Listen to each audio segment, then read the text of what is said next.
Okay, welcome back, everyone. We're going to move to our next session, which is the Adoption Challenge for Risk Management Technologies, Academic, and especially Industry Perspectives. So we're going to have kind of three short presentations. We're going to lead off with Paswel Marenya, who's a senior economist at CIMMYT. We'll then turn to Israel Muchena, who's the Director of Agricultural Insurance at Hollard Insurance in Mozambique, for an industry perspective. And then Travis Lybbert from UC Davis is going to offer us some thoughts from the academic side. So given that we're a bit late, I'm going to enforce time strictly, 10 minutes. Go, Paswel. Okay. As Steve saith, so I do it. Good morning, everyone. Thank you for being here and for this discussion. So you've seen all the very interesting results that have been presented in the previous session. So the question becomes, so what do we do with those? What do we do with those? In this session, I'm going to talk about the conversations we've had with key participants in this project, meaning seed companies. What were the feedbacks they were giving us looking at the product we were trialing, their interest in its commercial viability and its relevance to their business and to the broader seed systems development agenda. Actually, my presentation is in two parts, so we agreed that I'll take the first few slides and then sit down, and then I'll come back again to talk about the more broad systems issues coming out of these discussions. So let me not get into the process because this has been clarified very much in the previous presentations, so no need to spend time on that. But indeed, this was in the broad scheme of things, this project was a small undertaking. If you think of the seed system, seed industry, even just in those two countries, what we were doing was limited. Yet it involved several organizations, academic institution, a CG center, seed companies, government departments, insurance companies, coming together to work together to deliver the project. So what that means is it does take a lot of moving parts, right? It does take a lot of moving parts. That's why this session is important, because if this is going to become reality, how do you get those different moving parts to actually work the way they should? So coming to the views that we were receiving from the seed companies, I've summarized these in a series of 4 slides, and I'll go really quickly. We can then iterate over discussion. One of the things they're talking about is efficient data collection and delivery. And listening to their comments, it looked like they're thinking of things like blockchain-like or big data-like processes. A process that allows you to capture things, get data in one place, get data into a hub, and use it to make quick and good decisions. One of the things they said, using manual systems, for example, the way we did in collecting farmer information and what have you, is not scalable. So think of digitizing that process. And one of the, in a later slide, can just say it now, so I won't say it again, is that if you do that, you improve the efficiency of delivering this, it builds confidence, because you remove those bottlenecks that lead to, say, delays and what have you, and therefore, that's actually a very good way of building confidence in the product. One of the interests of the seed companies is to crowd in demand for seed, so that is their key interest, and that is understandable. So from CG, universities, government, we're talking about resilience plus. Wonderful. And that's great because those objectives must be met. If you're running a seed company, you don't wake up in the morning and say, today I'm going to improve resilience. No, you say today I want to see how I can capture my market share, improve my profits. So bringing those two together is the key thing. The other thing they were saying is, how about thinking of a broader set of input protection? Okay, what about the premium costs? What can you do about that? Can we find, again, you can see this from the point of view of the seed company. They want a product, if this is going to be a product, that costs as little as possible for the farmer, if that's the way to deliver it effectively. The cost of delivery should be as little as possible. Simplicity, and then capitalize on the growing public or government interest in these systems. So I didn't quite understand what that meant, but maybe you do. Then one of the conversations we had was piloting, that do numerous pilots, not just in one area or in limited locations, but in different locations, different market systems, different geographic locations. And then think carefully, and this is what I was saying before, of the distribution channels, make them efficient. And then the other one somebody mentioned was try to do this in mature seed markets, because in mature seed markets, you basically dealing with farmers who are used to having seed, and the only complexity you're adding is the insurance. So you only have one dimension to deal with. I don't know if that's valid or not. I've not thought about it very, very well. Because if, on the one hand, they're saying this is a marketing tool that allows you to deepen or grow market share, then why don't you go to the less developed seed markets with this? Okay, so farmer education and agronomic upskilling. So you can give a farmer a good product like this, but their agronomic levels of management need to come up as well if they're going to have that broader benefit. Multi-sector collaboration, that's what I started with. Public-private collaboration is and will be critical. But what they were saying in these conversations is that have clear division of labor, who is doing what will the seed companies actually be doing. If you're trying this in the early stages of trying and research, before it becomes a fully commercialized product, what do you do? In some really, what they were saying is, let's implement these projects along the following chain. So from proof of concept, where a lot of good work, great work, cutting-edge work has been done at UC Davis and elsewhere, but bring it down to practice. How do you commercialize this as a commercial product, a product that meets regulatory standards and what have you? And do we have a system in place to carry this forward? Which is why the work, I don't know if, Michael, I'm allowed to say this, the weather-indexed insurance, quality assurance work fits into the system functioning bit.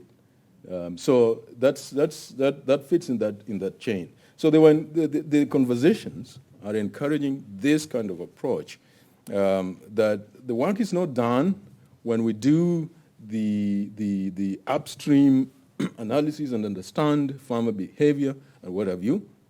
We need to go through the system until one day we can pass the baton to the private sector to run with it. So later on, I will then talk about the big four, how should we think about all those different moving parts in a more simplified way. I hope, Steve, you'll give me time to come back and talk about that. We shall see. Thank you, Pastor.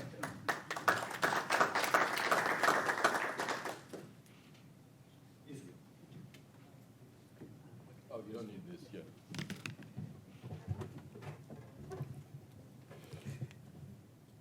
Yep.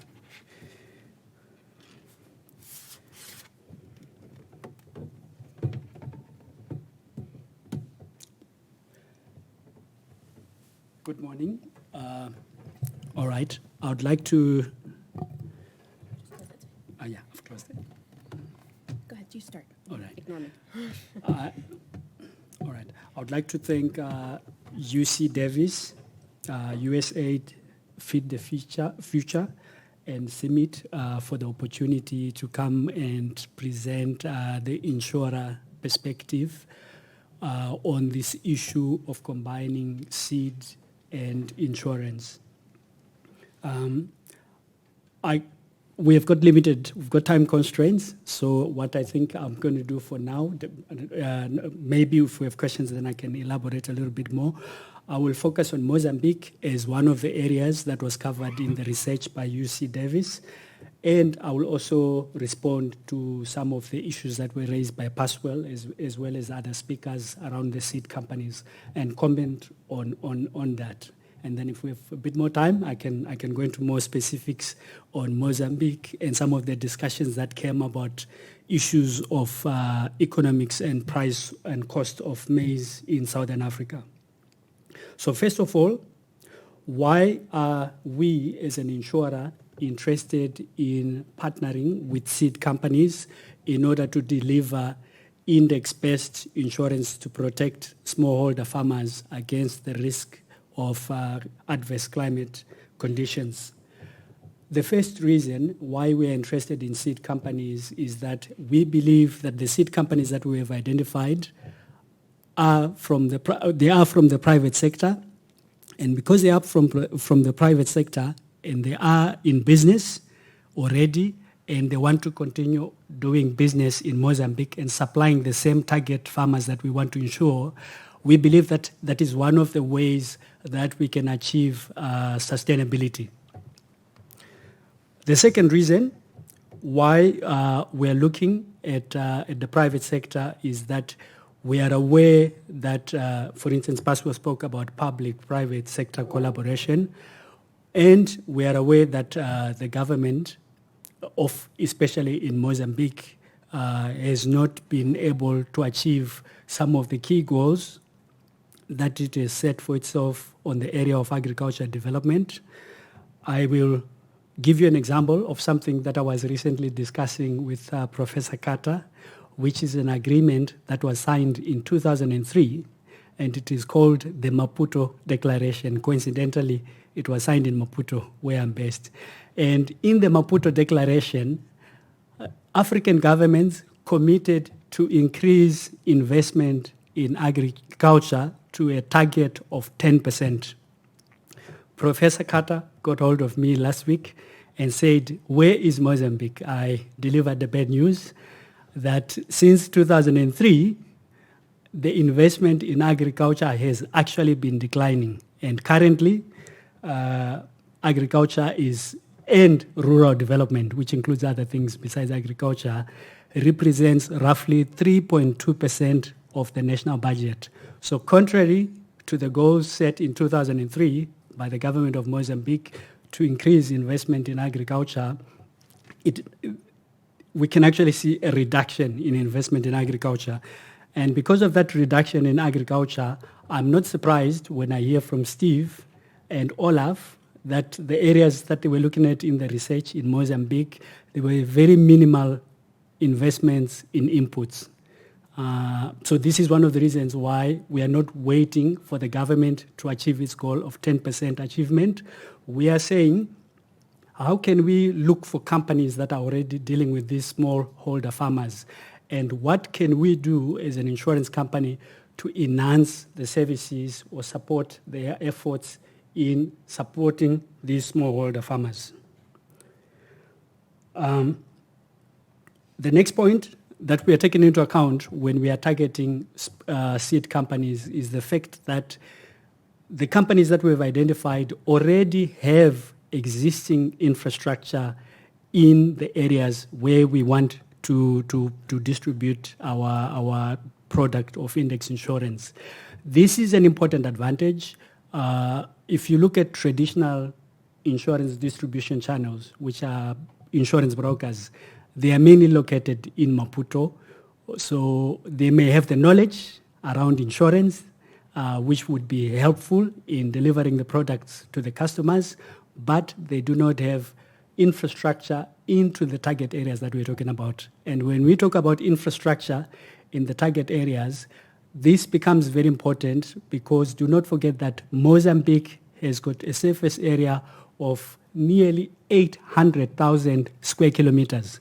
So if you're going to be 2,500 kilometers away from the northern parts of the region, or 1,500 kilometers away from the project area of UC Davis, there is very little that you can do in terms of distribution of insurance and having an existing relationship with that target community in such a way that they trust you and that they can accept the propositions that you may bring forward.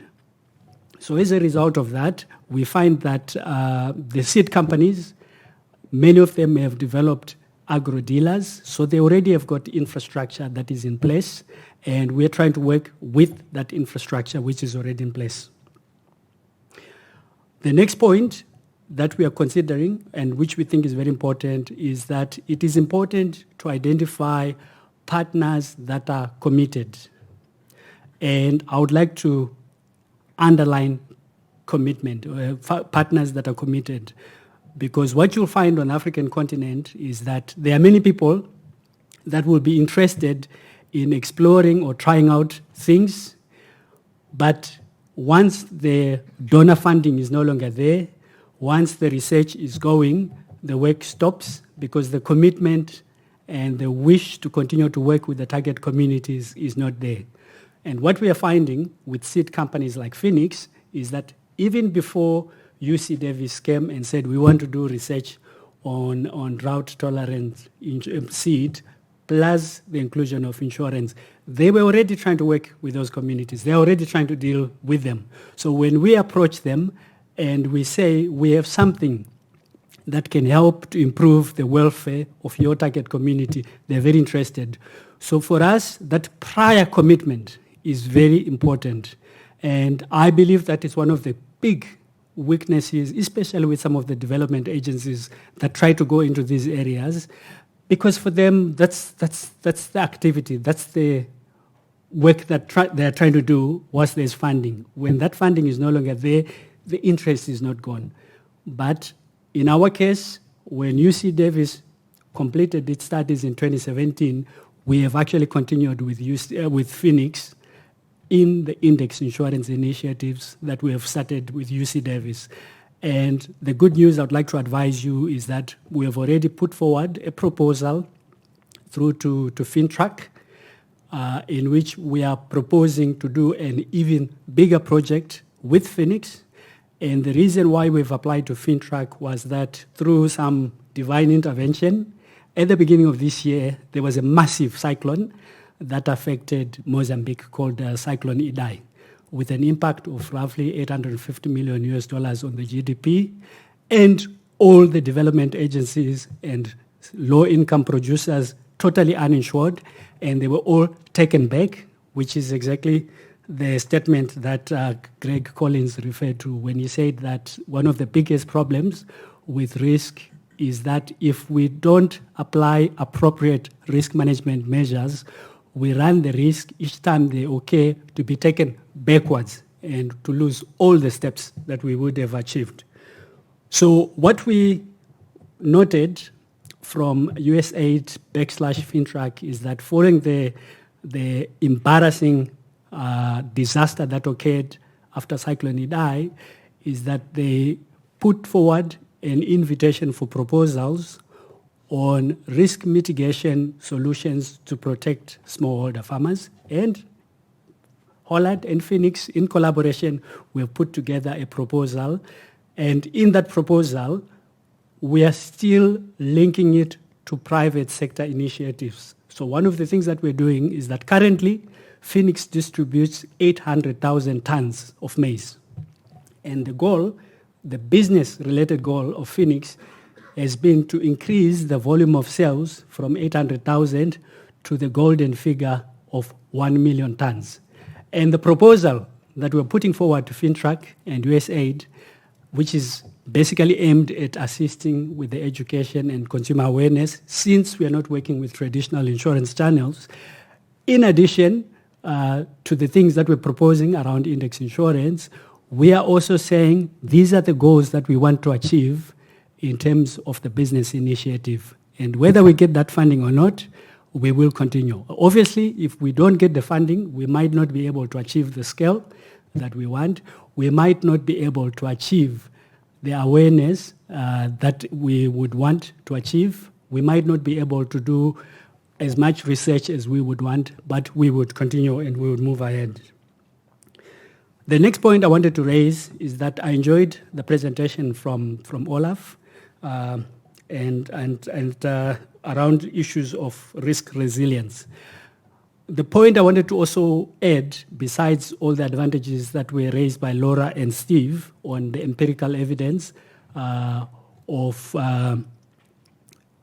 protection against shocks as well as rapid recovery, that there is also the additional benefit that in the field of insurance, when our target clients take measures to reduce or to avoid losses, the price does not remain the 20% that Professor Carter referred to. The reason why we're talking about a price of 20% is, first of all, it's a very small geographic area that we're looking at. And secondly, there are a lot of measures that have not yet been implemented. So when we hear people like CIMMYT talking about investing in technologies aimed at improving drought resilience, that is precisely the same kind of mechanism, such as these fire detectors that you see in this building. This same building, without all the risk control mechanisms that we can see, including those exit signs, would not have the same price as it has today. So the same measures of risk management where the person intending to insure themselves behaves as though he were not insured and takes all measures to reduce potential of losses. Those same measures that apply in large commercial and corporate businesses, they also apply in small-scale holder producers.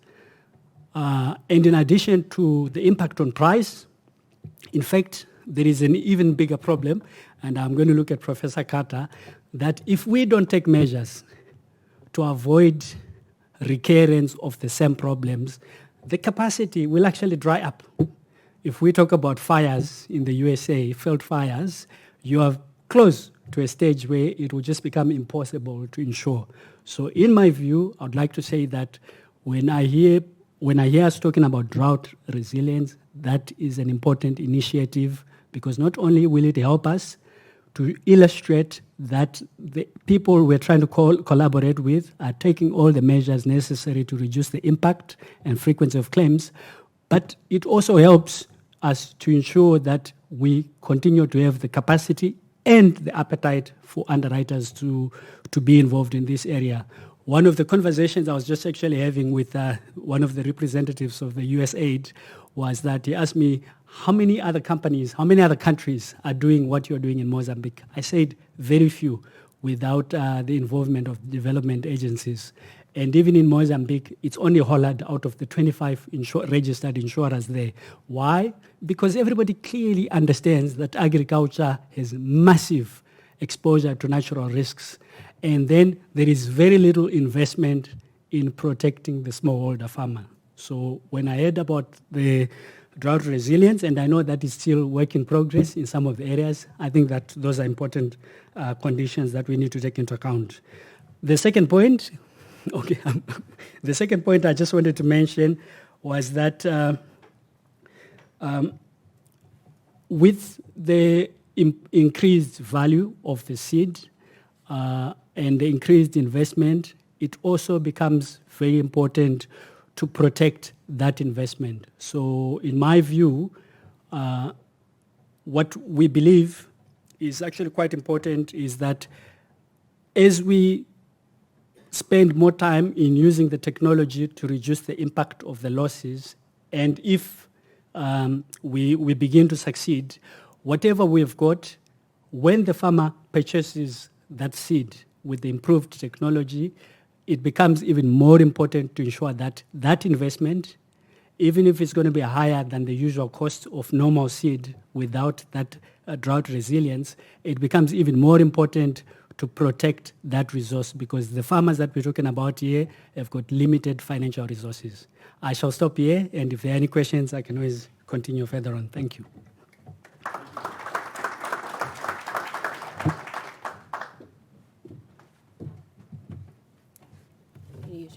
I'm just going to change this over. Thank you both, Paswel and Israel. It really is great to see this project sort of come together and bring people together and to be a part of it. So thank you. So I'm going to first share just a few perspectives on farmer learning, and then try to connect some of the pieces that both Paswel and Israel have brought up. Thank you. So the farmer learning piece actually has been an integral part of this thinking from the very beginning. So 10 years ago, actually, this project sort of traces back to a conversation I had with one of Sammy's colleagues from the Gates Foundation, Lawrence Kent, at a conference in Berkeley. And I had just given a presentation about drought and diversification of livelihoods. And Lawrence, he asked the group a good question, and it's a question that Michael has put on the table here, which is, we get proposals all the time that come to us, and the researchers claim that there's this big crowding in effect, that if you can take risk out, that people become more entrepreneurial, they take on more risks. And he said, I don't know if that's just smoke and mirrors, if that's just the way that researchers try to sell us on these risk reduction things, or if it's real. Can someone tell me if that's real? And he was speaking specifically about drought-tolerant maize. And so it was based on that conversation that I had with him that a colleague of mine at Davis started thinking about, in the case of drought-tolerant maize, is that really true? Is it plausible to think that a farmer growing drought-tolerant maize will become more entrepreneurial, they'll take on more risk, more calculated risk, and higher return activities? So that paper, that ended up coming out as a paper where we really focused on the problem that Michael showcased, which is that the fact that drought tolerance is not insurance, the fact that drought tolerance lets you down precisely when you need it most, in the worst case kind of scenarios, in the worst extreme droughts, that actually does create a real learning problem, right? So the learning problem for farmers is that you don't have the kind of regular feedback that you would otherwise get if there were benefits every year, right? Because this is a stochastic stream. So the learning part has been a big part of this from the early days. And then Laura talked about like what we've been able to learn through her work, and this sort of goes to underscore just how hard the learning problem is. Even with all the data and all the statistical techniques, it's actually really hard to fully characterize the drought-tolerant benefit to farmers, to try to find that sweet spot in drought pressure where you see a kind of the biggest drought tolerance benefit. That's hard to do with computers and data from all over East Africa. Imagine the learning problem that's confronting smallholder farmers who, as Michael said, often don't trust what their neighbors are experiencing. So that's the learning part. Let me just say a couple things about the seed company and this will be related to learning, but from a seed company perspective, right? So Paswel rightly pointed out that for seed companies, they don't wake up thinking about resilience, they think about market share. And certainly as we partnered with seed companies, that's true. For most seed companies, they see this as a way to outcompete competing varieties and outcompete. And for most of them, as Paswel said, it involves both hybrids. So they don't want to bother most of these seed companies don't want to bother with OPVs. So it involves hybrids. And so there's sort of two adoption decisions that farmers are making in most of these contexts. If a company is going to successfully expand their market share, it's both the decision to plant a hybrid, to move from OPVs to hybrids, and then on top of that, the decision to insure the seed. So one thing, another part of that has come up in the design part of this work that I think is very much related to learning is if you wanted to really carefully bundle a drought-tolerant hybrid with insurance, you would first need to characterize the drought tolerance, and then you would need to sort of carefully design an index picks up where the drought tolerance leaves off, right? That's the basic idea, right? So you only want to ensure what the drought tolerance isn't going to ensure. And to do that, actually, it raises a lot of design dilemmas. So as Paswel said, the seed companies, what they want more than anything is a simple product, right? They don't want anything really complicated. But if you want a simple product, then it raises these dilemmas about how sophisticated can you get on the index and how carefully kind of calibrated to be complementary can you make that index. So one example, and I think this is sort of a useful example because it's one of the few out there of a seed company that actually did something like this, that bundled, and they did it without without funding from the outside. They did it internally, which is the Seedco in Kenya. And the way they did it, speaking of simple products, it was a pretty simple early season drought kind of index that it was based on. They had a contract, an insurance contract directly with an insurance company. And then that allowed them, with farmers, when they were selling this Duma 43, they were able to say, to sort of present a really simple message to farmers, which is, if you plant our seed, if you register, so they have to register their seed. If you register your seeds, and then premium is just added to the cost of the seed, if you buy the seed, register the seed, and plant it, and if it fails because of weather, we will replace your seed. I mean, that's the message to farmers. Now, behind the scenes, there's actually quite a bit of complexity about how the index works, and they just leave that out entirely.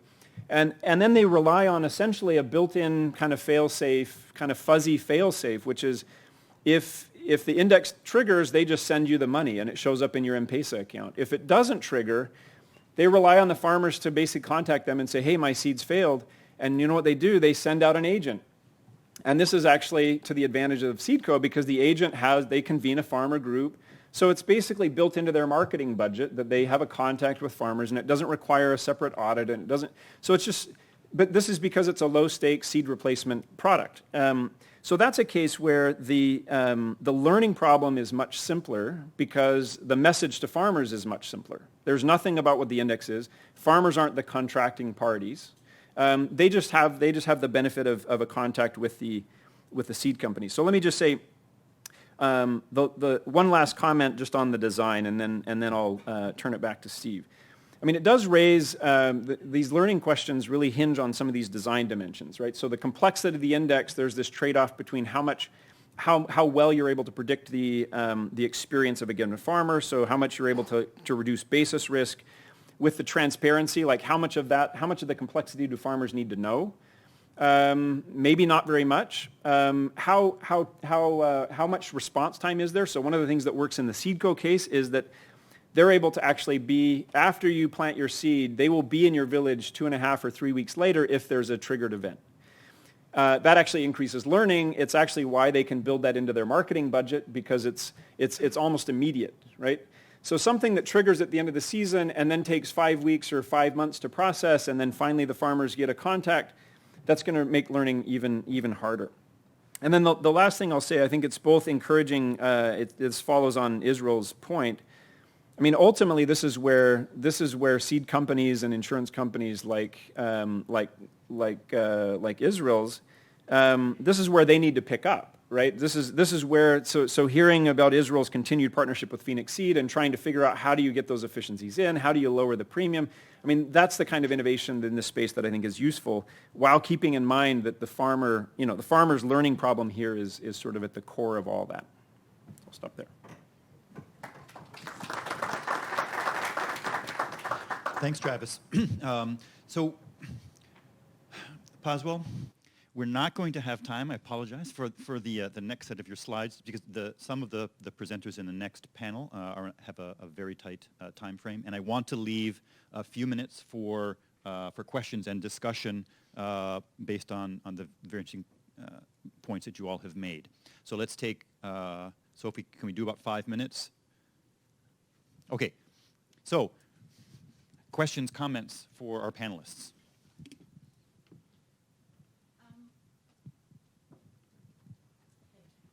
From the discussions, I'm gathering that you're looking at the premium from the private sector perspective.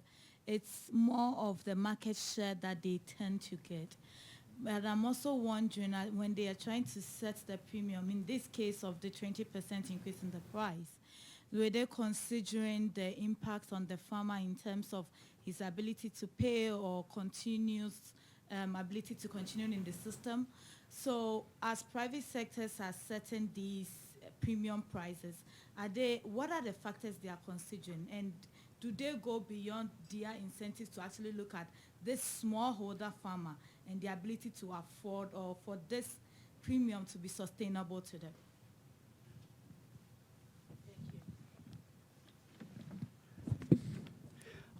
That's a very good question. And it's also one, I think, of the biggest challenges when you involve private sector operators that are not experimenting, but they're actually on risk. So if claims happen, they will actually pay the losses. And I'll just, if you can just allow me a few minutes, and just to say that before UC Davis, we actually did a prior pilot with Guy Carpenter on cotton, covering basically 40,000 small growers. And for every dollar of premium that was paid to us as the insurer, we paid $2.7 of losses. So in insurance terms, we would call it 270% loss ratio.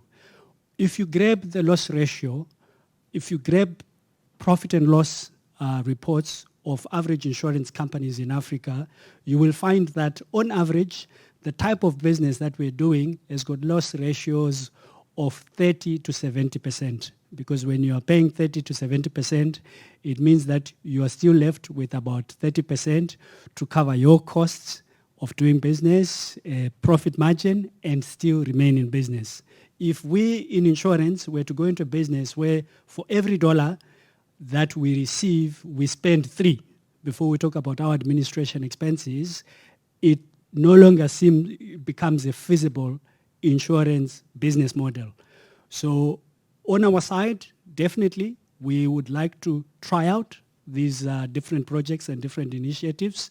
So instead of few districts in Manica, if we were experimenting with a bigger area, and Manica, by the way, I think one of the points that Professor Kata maybe should have also mentioned is that it was an area that was specifically identified as having semi-arid with medium to high level exposure to drought.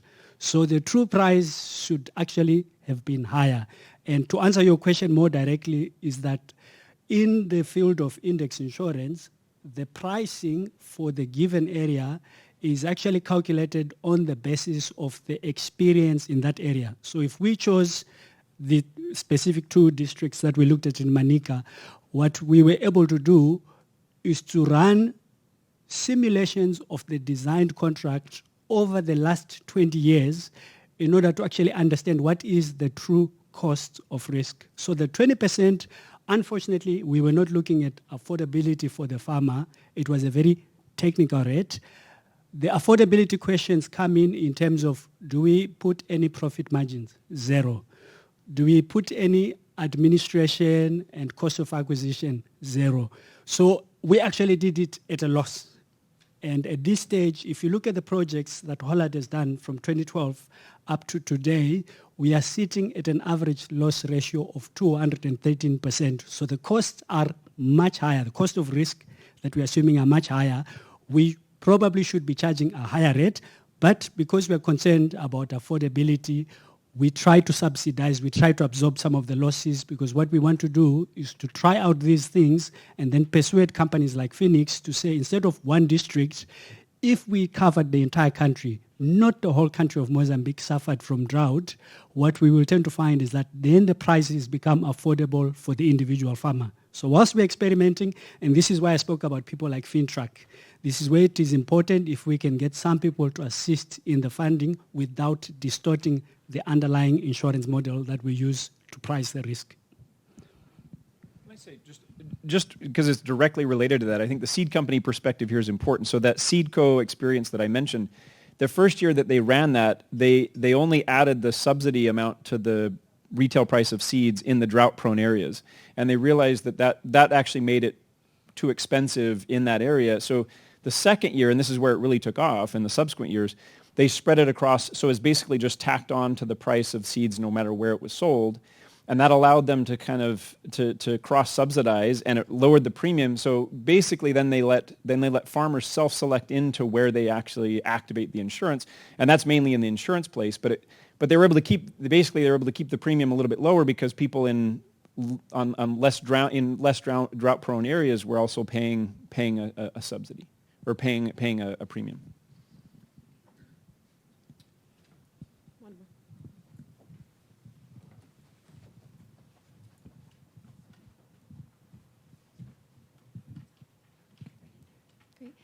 Is this on? I'm Jenny Smart from. Oh, okay, great. Oh, hi. I'm Jenny Smart from IFPRI. I was just interested to hear the looking forward from Paswel. If you could just summarize what you were going to say about going forward, that would be great. Thank you. Did he pay you to say that?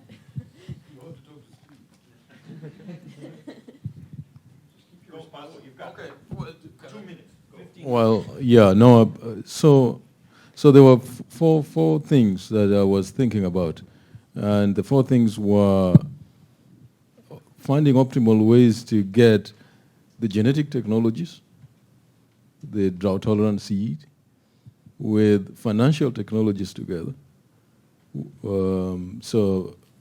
and insurance technologies, and agronomic technologies. And I think I forgot something, so it's good I'm not showing the slide. Information technology.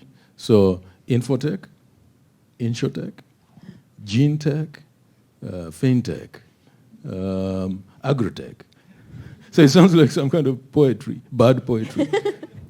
But so you have to get all those pieces together as a jigsaw. And in fact, in the illustration I was going, can I just open that slide? It's like a jigsaw.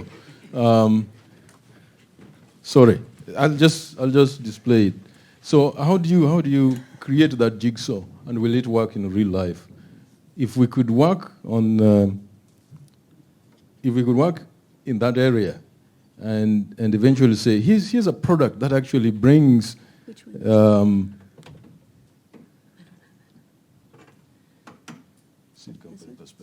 Was it? Yeah. So if we could work on the product that actually brings those elements together, but is simple enough to be commercializable, then we'll be able to do it. Remember, I was saying that one of the things the seed company said, keep it simple. I hope they meant, they didn't mean keep it simple and stupid. They just, yes. They simply meant keep it simple. So those are the ones, yeah, and I said I forgot information technology. I guess the agronomic technologies are basically information technologies. And I was going to show an example of a project at CIMMYT where they have a phone app that you can use, and it tells you, use this seed variety, use this much fertilizer. By punching in a few bits of information, you can get that. Still in early stages of development, right? But that's an example. It's in a different slide, and there's no time to do this. So this slide is sort of capturing all that. How can we do all this? Have a composite product, and we have started our work in this project. Is an excellent example of that composite product. There's more. So what exactly can be done to create a four-dimensional, simple, commercializable product? If I can just take advantage of what Paswel has said, and just tie maybe 2 points that are linked to our proposal to FinTrack and the thinking that we're exploring as a private sector operator. So in terms of technology that he spoke about, we have done some negotiations with an incredible agricultural database platform called AgriTask out of Israel.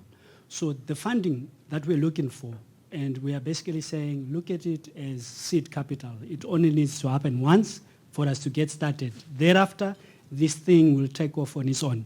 And what are we trying to do with AgriTask? So we're looking for a very simplified technology that allows us, using resources with limited educational qualifications, to go in the middle of the field, click yes, and register all the different basic information that we need on the covered communities. And that one company that will choose to sacrifice, and in this case is Phoenix, make the effort to be with us in this project. When the funding is no longer there, in the following year, that company now knows its customers for the first time. It knows what has been their performance, not only in terms of losses, but actually in terms of productivity. For instance, one of the questions that came up, which was asked about the research, where somebody wanted to understand the statistics around adoption and how many people gave up on hybrid. And yes, the research can give you some percentages and calculations, but what we are trying to do with this agricultural platform is to actually have technology in place that allows us to monitor and to actually understand on the ground what is happening. And that's why we're looking for the investment to get this in place, and that company will have a competitive advantage that chooses to work with us, and what we're setting up becomes a sustainable business process even after that project is completed. Thank you. Okay, I do want to end this session now, but first I want to thank our three panelists for a very lively discussion, so let's thank them.